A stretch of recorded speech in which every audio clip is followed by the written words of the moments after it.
नमस्कार दोस्तों, स्वागत है आपका एक बार फिर से हमारे चैनल डाटा 24 में। तो दोस्तों, बिना देरी किए बढ़ते हैं आज की नई कहानी की ओर। तब तक अगर आपने हमारे चैनल को सब्सक्राइब नहीं किया है तो सब्सक्राइब अवश्य करें। हम इसी प्रकार की भूतों से जुड़ी घटनाएं आपके लिए लाते रहेंगे। आज मैं बात करूंगा जग्गू नाम के लड़के की, जो उस समय मात्र 8 साल का था। गर्मी की छुट्टियां बिताने के लिए वह अपनी मौसी के यहाँ चला गया। वह मौसी के गांव में ही खेलता कूदता और खूब मज़े करता। उसे यहाँ आए हुए 1 महीने से ज़्यादा हो चुका था। वहाँ के बच्चे से वह रहन सहन से वह घुल मिल सा गया था। मौसी ने उसे इतना प्यार दिया था कि अब उसका अपने गांव जाने का मन ही नहीं करता। मौसी के 4 गायें थी, रोज खूब घी निकलता था। वह जग्गू की रोटी में बहुत सारा घी डालकर अच्छे से खिलाती, दूध पिलाती, मतलब उसकी अच्छी देख रेख वहाँ हो रही थी। मौसी के भी अभी कोई बच्चा नहीं था। वह जग्गू को बहुत प्यार से रखती थी। जग्गू रात 10-10 बजे तक अपने दोस्तों में खेलता था। उसके 4 दोस्त बहुत खास थे। शाम के समय मोहल्ले के सारे बच्चे एक साथ खेलते थे। गांव में किसी प्रकार की कोई रोक टोक बच्चों को नहीं की जाती थी। बच्चे देर रात तक भी खेला करते थे। वृद्ध व्यक्ति देर रात तक अपने घरों से बाहर ही अपनी चारपाई लगाकर बैठे रहते थे और बच्चों को कहानियाँ सुनाया करते थे। कई बार सभी मोहल्ले के बच्चे एकत्रित होकर उनकी कहानियाँ सुना करते थे। जग्गू शहर से बिलोंग करता था। शहरों में गांव की अपेक्षा बहुत कम ऐसा माहौल देखने को मिलता था, इसलिए जग्गू को ये गांव का माहौल बेहद पसंद आया और वह रोज़ अपने साथियों के साथ बहुत मज़े करता था। एक दिन की बात है, जब सभी बच्चे छुपम छुपा खेल रहे थे। अब दाम देने की बारी राजू की आई। जग्गू बेचारा हर बार सबसे पहले ही पकड़ में आ जाता था और दाम देने की बारी हर बार घूम फिर कर उसी पर आ जाती थी।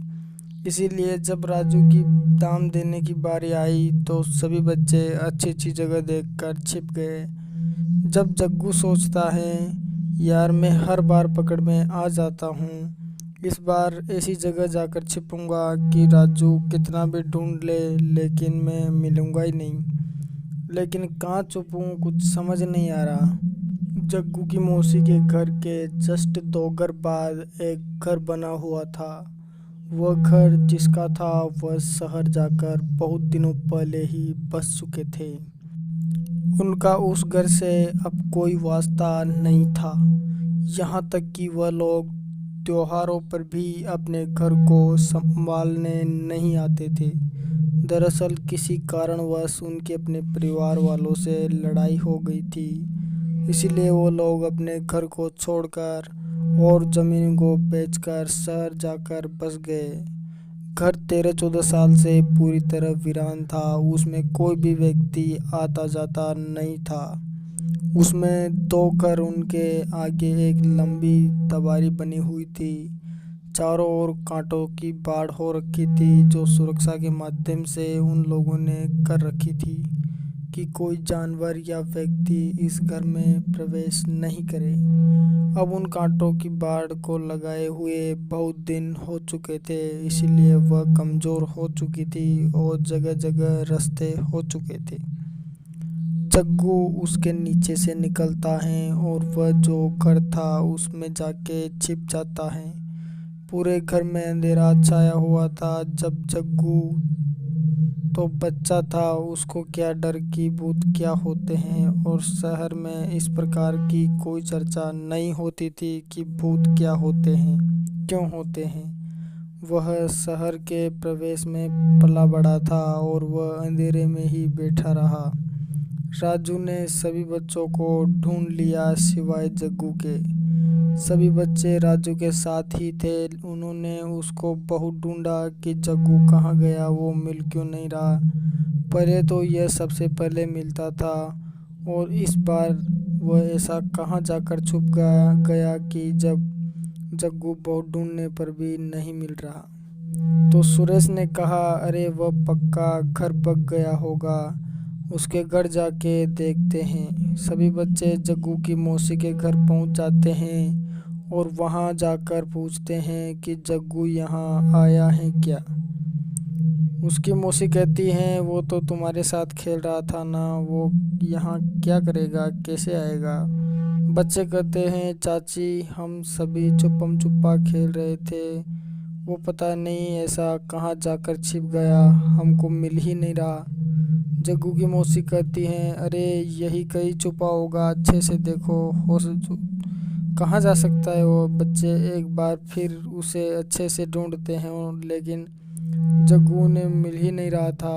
वो सभी फिर वापस जग्गू की मौसी के घर आ जाते हैं और कहते हैं, हमने हर जगह जग्गू को ढूंढा लेकिन जग्गू हमें मिला ही नहीं। अब जग्गू की मौसी भी सोच में पड़ जाती हैं और अपने पति से कहती हैं, जी आप जाइए ना, जग्गू नहीं मिल रहा, पता नहीं कहाँ चला गया। उसका पति कहता है, मना किया था ना मैंने कि उसे रात में खेलने मत भेजा कर, लेकिन तू मेरी सुनती कहाँ हो, अब कहाँ ढूंढूं मैं उसे।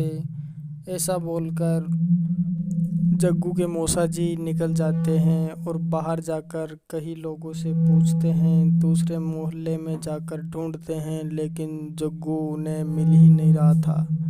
हितेश परेशान होकर वापस घर लौट जाता है और सामने बैठे बुजुर्गों से राय लेता है कि लड़का कहाँ जा सकता है। एक व्यक्ति हितेश से कहता है, हितेश तुमने रामलाल के घर में जाकर देखा क्या, कहीं वहाँ तो नहीं चला गया हो वो लड़का। नहीं चाचा मैंने वहाँ नहीं गया, लेकिन वहाँ क्या जाएगा, वह पहले से ही बहुत अंधेरा है वहाँ तो। व्यक्ति कहता है, हाँ तो अंधेरा है तो क्या हुआ, वो बच्चा है, वो क्या जाने अंधेरों को, जा भी तो सकता है ना वो, यहाँ पे चल कर देख लेते हैं ना एक बार। सभी लोग रामलाल के कई सालों से पड़े वीरान घर में पहुंच जाते हैं और वहां जाकर जब देखते हैं, सभी के पैरों तले ज़मीन खिसक जाती है। वहां वो देखते हैं कि जग्गू एक कोने में पड़ा हुआ मिला और वह मर चुका था। यह सब अचानक देखकर सभी लोग कांप जाते हैं। अब उस रात जग्गू के साथ क्या हुआ ये तो नहीं पता, लेकिन सच में ही यह दिल दहला देने वाली घटना बन चुकी थी। सभी लोगों में एक अलग ही भय नज़र आ रहा था, किसी को कुछ समझ नहीं आ रहा था कि ऐसा कैसे हो सकता है और पता नहीं उस रात उस लड़के के साथ क्या हुआ होगा।